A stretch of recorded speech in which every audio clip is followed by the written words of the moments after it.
Titas online স্কুলে সবাইকে স্বাগতম।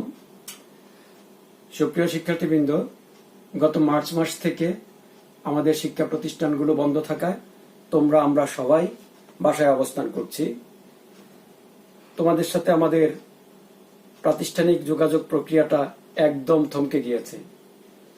যেহেতু কবে থেকে সময় স্বাভাবিক হবে আমরা ঠিক কেউই বলতে পারছি না, তাই তিতাস অনলাইন স্কুলের মাধ্যমে একটি বিকল্প প্ল্যাটফর্মে তোমাদের সাথে আমাদের যোগাযোগ স্থাপনের একটা প্রক্রিয়া বা প্রয়াস। এই প্রয়াসেরই ধারাবাহিকতায় আজকে একাদশ দ্বাদশ শ্রেণীর শিক্ষার্থীদের জন্য আমি মাহফুজুল ইসলাম সাইমুম, প্রভাষক সমাজবিজ্ঞান, গাজীপুর খান সরকারি model school and college, Titas, Comilla, তোমাদের জন্য একটি ক্লাস তৈরি করার চেষ্টা করেছি। আশা করি তোমরা আমার সাথে থাকবে। গত ক্লাসে আমরা সামাজিক পরিবর্তন নিয়ে কথা বলেছিলাম। তো সামাজিক পরিবর্তনে আমরা দেখেছি যে সামাজিক পরিবর্তনের ক্ষেত্রে সমাজ কাঠামো একটা গুরুত্বপূর্ণ কনসেপ্ট। শুধু সামাজিক পরিবর্তন কেন, সমাজ বিজ্ঞান পড়তে গেলেই সবচাইতে বেশি গুরুত্বপূর্ণ কনসেপ্ট হচ্ছে সমাজ কাঠামো। সমাজ কাঠামো। শিক্ষার্থীবৃন্দ, আজকে আমরা সেই কারণে সমাজ কাঠামো নিয়ে আলোচনা করব। সমাজ কাঠামো কি এই সম্পর্কে তোমাদেরকে একটা ধারণা দেওয়ার চেষ্টা করব। তা আজকে আমরা খুব বেশি পড়বো না, অল্প কিছু কথা বলবো, তার মধ্যে থেকে আমরা মোটামুটি বুঝে নেওয়ার চেষ্টা করব সমাজ কাঠামো কি। সমাজ কাঠামো বলতে মূলত মানুষ সমাজে বসবাস করে, সেই হিসেবে সমাজের মানুষের মধ্যে যে সম্পর্কগুলো আছে এই সম্পর্কের একটা সমন্বিত বা স্থায়ী রূপই হচ্ছে সমাজ কাঠামো। তবুও আমরা একটু চেষ্টা করব বিভিন্ন সমাজ বিজ্ঞানীগণ সামাজিক কাঠামো নিয়ে কি বলেছেন। আমরা প্রথমে যাব রেডক্লিফ ব্রাউন। উনি একজন বিখ্যাত সমাজ বিজ্ঞানী। তিনি তার অন সোশ্যাল স্ট্রাকচার গ্রন্থে ব্যক্তির সাথে ব্যক্তির যে সম্পর্ক তাকেই সমাজ কাঠামো হিসেবে তিনি চিহ্নিত করার চেষ্টা করেছেন। তার বক্তব্য অনুযায়ী ব্যক্তির সাথে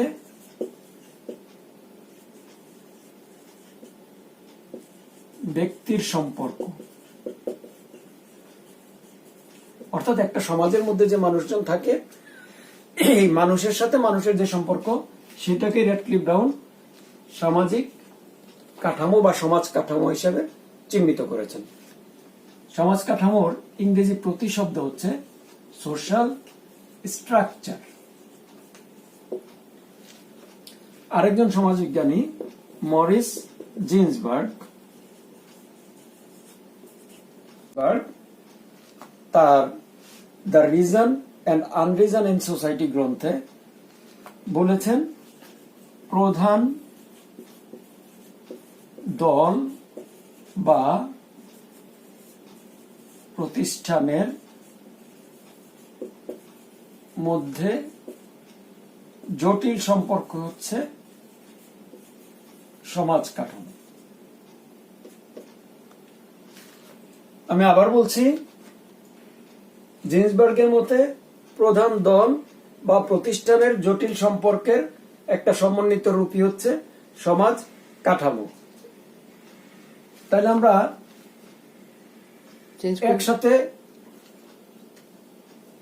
একসাথে আমরা আবারও দুইটা সংজ্ঞা একটু সংক্ষেপ করে নিচ্ছি। রেডক্লিফ ব্রাউন বলেছেন ব্যক্তির সাথে ব্যক্তির সম্পর্ক, আর জিন্সবার্গ বলেছেন প্রধান দল বা প্রতিষ্ঠানের মধ্যে জটিল যে সম্পর্কের জাল রয়েছে সেটাই হচ্ছে সমাজ কাঠামো। আমরা একটু দেখছি আর কি কি মতবাদ আছে বা সমাজ কাঠামো সম্পর্কে আর কে কি বলেছেন। তার আগে এই সমাজ কাঠামোকে যারা আলোচনা করেছেন তাদেরকে আমরা দুইটা ভাগে ভাগ করতে পারি। সমাজ কাঠামো নিয়ে যারা আলোচনা করেছেন তাদেরকে আমরা দুইটা ভাগে ভাগ করতে পারি। একটা হচ্ছে মার্কসিস্ট ভিউ বা মার্ক্সীয় মতবাদ, আরেকটা হচ্ছে নন মার্ক্সীয় মতবাদ। মার্ক্সিক ভিউতে স্বাভাবিকভাবে নাম শুনলে বোঝা যায়, মার্ক্সিক ভিউতে কার্ল মার্কস, এঙ্গেলস এই মতবাদের প্রবক্তা। আর এখানে নন মার্ক্সীয় ভিউতে যারা রয়েছেন তার মধ্যে হারবার্ট স্পেন্সার,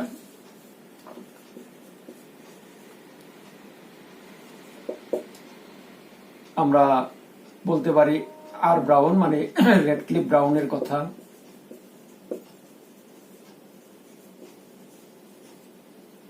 মরিস জিন্সবার্গ,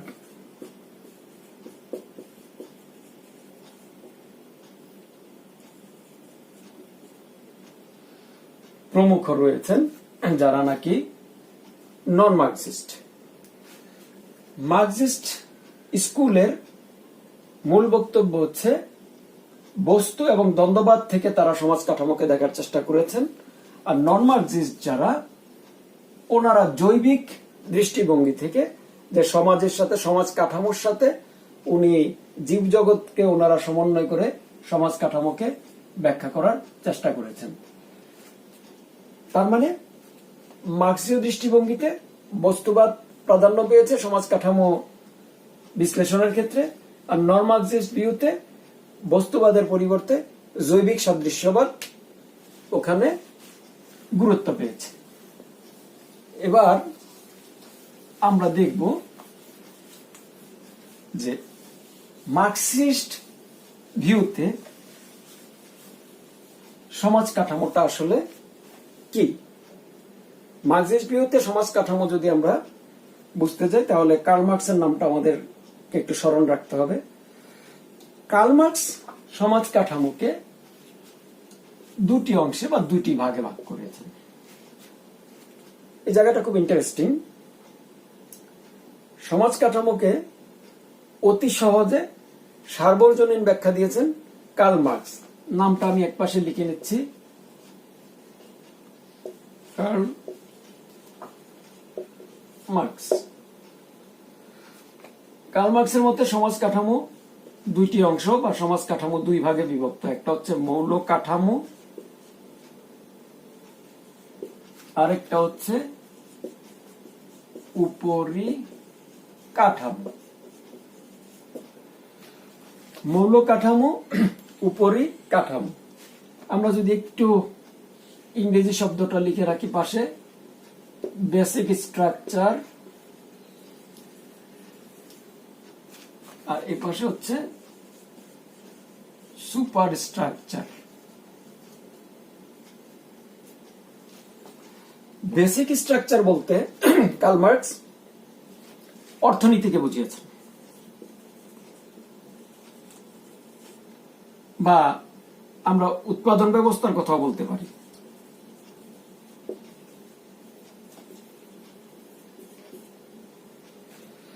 আর উপরিকাঠামো বলতে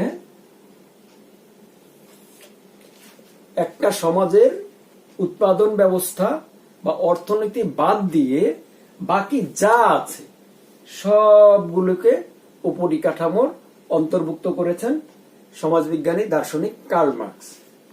অর্থনীতি বা উৎপাদন ব্যবস্থা হচ্ছে বেসিক স্ট্রাকচার। আমি আবারও বলছি, অর্থনীতি বা উৎপাদন ব্যবস্থা হচ্ছে একটি সমাজের বেসিক স্ট্রাকচার। আর রাজনীতি, শিক্ষা, ধর্ম, ন্যায়, নীতি, আদর্শ সহ সকল কিছু অর্থনীতি বাদ দিয়ে বাকি যা আছে সকল কিছু উপরিকাঠামোর অন্তর্ভুক্ত। এখানে কার্ল মার্কস আরো একটি চমৎকার কথা বলেছেন যে একটি সমাজের সমাজ কাঠামো তখনই পরিবর্তিত হয় যখন তার উৎপাদন ব্যবস্থায় পরিবর্তন আসে। আমরা এর ব্যাখ্যায় যাব না, যেহেতু আমরা শুধু আজকে সমাজ কাঠামো কনসেপ্ট নিয়ে কথা বলছি। সামাজিক পরিবর্তনের ক্ষেত্রে এই কথাগুলি খুব বেশি প্রাসঙ্গিক, তবু একটু জানার জন্য বলে রাখছি। কার্ল মার্কসের মতে সমাজ কাঠামোর দুইটা অংশ বা দুইটা ভাগ, একটা হচ্ছে মৌল কাঠামো বা বেসিক স্ট্রাকচার, আরেকটা হচ্ছে উপরিকাঠামো বা সুপার স্ট্রাকচার। বেসিক স্ট্রাকচার বলতে উনি একটি সমাজের উৎপাদন ব্যবস্থাকে নির্দেশ করেছেন, আর সুপার স্ট্রাকচার বলতে একটি সমাজের অর্থনীতি ব্যতীত বাকি যা আছে, যেমন রাজনীতি, সমাজনীতি, ধর্ম, আদর্শ সহ বাকি সকল কিছুকে উনি নির্দেশ করেছেন উপরিকাঠামো হিসাবে। এবং তার মতে বা যারা মার্কসিস্ট বা যারা মার্কসীয় ভিউতে বিশ্বাস করেন তাদের মতে একটি সমাজের উৎপাদন ব্যবস্থায় বা অর্থনৈতিক ব্যবস্থায় বা অর্থ ব্যবস্থায়, যেভাবেই বলি, যদি পরিবর্তন আসে, সেই পরিবর্তনের ছোঁয়া উপরি কাঠামোতে লেগে উপরি কাঠামোতে পরিবর্তন চলে আসে। অথবা একটা সমাজের উপরি কাঠামো তখনই পরিবর্তিত হয় যখন ওই সমাজের মূল কাঠামো বা মৌল কাঠামোতে বা উৎপাদন ব্যবস্থাতে যখন পরিবর্তন আসে। তাহলে কার্ল মার্কসের এই বেসিক স্ট্রাকচার, সুপার স্ট্রাকচারের পর আমরা যাব আরেকজন সমাজবিজ্ঞানী, তার নাম হচ্ছে টিবি বটমোর বা থমাস বটমোর, যে নামে আমরা ডাকি টিবি বটমোর। বটমোরের কথা হচ্ছে একটি সমাজ গঠিত হতে গেলে কিছু পূর্বশর্ত থাকে। এই কার্যকরী পূর্বশর্তগুলোর একটা সমন্বিত যৌগিক রূপই হচ্ছে সমাজ কাঠামো। কথাটা এমনি একটু কঠিন মনে হলেও আমি ওনার প্রিকন্ডিশন বা পূর্ব শর্তগুলো লিখলে অনেকখানি সহজ হয়ে যাবে।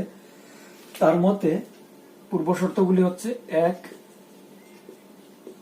যোগাযোগ ব্যবস্থা, যেটাকে বলা হচ্ছে system of communication, a system of communication. যেহেতু বোর্ডে জায়গা কম, সেই কারণে আমরা যতটুকু পারি ইংরেজি লিখবো, না লিখলে মুখে বলবো, সেটা তোমরা লিখে নিও। 2 হচ্ছে অর্থনৈতিক ব্যবস্থা।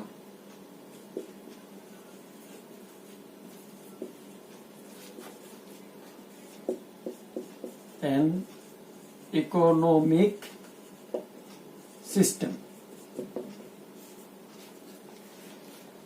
যোগাযোগ ব্যবস্থা বলতে এখানে ব্যক্তিতে ব্যক্তিতে যোগাযোগ বা মানুষে মানুষের মধ্যে যে যোগাযোগ বা যে সম্পর্ক স্থাপিত হয় সেটাকে বলা হয়েছে যে যোগাযোগ ব্যবস্থা, অর্থনৈতিক ব্যবস্থা। 3 হচ্ছে পরিবার, শিক্ষা সহ সব ধরনের সামাজিকীকরণ ব্যবস্থা। পরিবার, শিক্ষা সহ সব ধরনের সামাজিক ব্যবস্থা, সামাজিকীকরণ ব্যবস্থা। তাহলে আমরা শুধু সামাজিকীকরণ শব্দটা লিখি, সামাজিকীকরণ ব্যবস্থা। 4 হচ্ছে কর্তৃত্ব ও ক্ষমতার বন্টন ব্যবস্থা। উপরে মুছে লিখতে পারবো মনে হচ্ছে, তাহলে দেখতে সুবিধা হবে।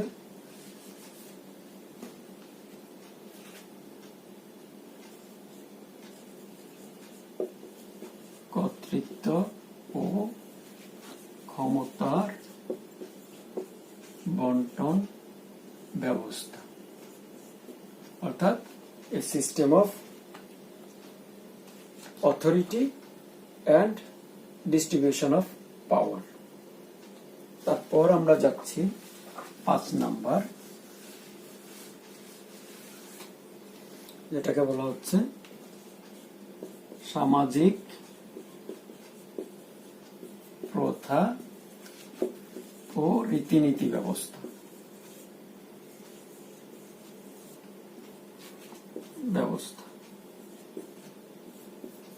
A system of rituals,